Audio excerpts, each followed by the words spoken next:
Pemirsa, reforma agraria adalah salah satu terobosan kebijakan yang dilakukan pemerintahan Presiden Jokowi dan Wakil Presiden Yusuf Kala. Sebelum kita melanjutkan perbincangan bersama Bapak Iwan Nurdin dan Bapak Zainuddin Amali, rekan Kevin Egan akan menyampaikan apa saja tujuan serta program prioritas dari reforma agraria. Silakan Egan.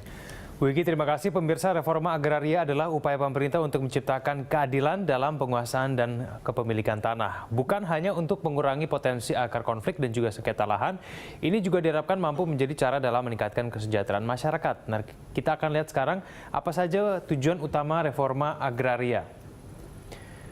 Kita lihat reforma agraria adalah bagian dari rencana kerja pemerintah pada tahun 2017 tercantum dalam Perpres nomor 45 tahun 2016 yang diterbitkan pada 16 Mei 2016.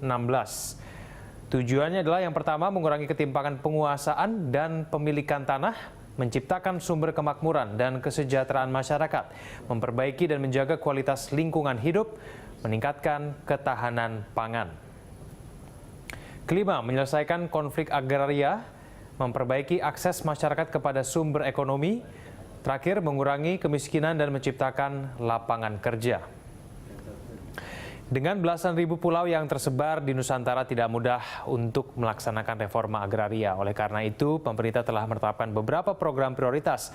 Nah, apa saja program prioritas tersebut? Kita lihat data berikut ini, pemirsa. Pertama, penguatan kerangka regulasi dan penyelesaian konflik agraria, penataan penguasaan dan pemilikan tanah objek reforma agraria, kepastian hukum dan legalisasi atas tanah objek reforma agraria. Pemberdayaan masyarakat dalam penggunaan, pemanfaatan, dan produksi atas tanah objek reforma agraria, kelembagaan pelaksanaan reforma agraria pusat dan daerah. Saya kembalikan ke Anda dulu, Wiki. Ya, Egan, lalu sebenarnya apa saja target yang ingin disasar oleh pemerintah melalui reforma agraria ini?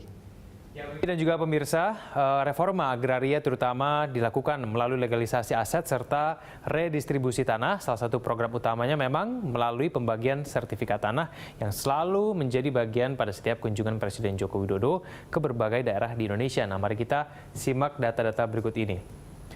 Kita lihat inilah target reforma agraria untuk legalisasi aset seluas 4,5 juta hektar, redistribusi tanah seluas 4,5 juta hektar, sehingga total reforma agraria ditargetkan 9,9 juta hektar. Bagaimana dengan target sertifikasi lahan? Pada tahun lalu, realisasinya 5,2 juta, melebihi target sebesar 5 juta bidang. Pada tahun ini ditargetkan 7 juta bidang, sedangkan pada tahun 2019 sebesar 9 juta bidang.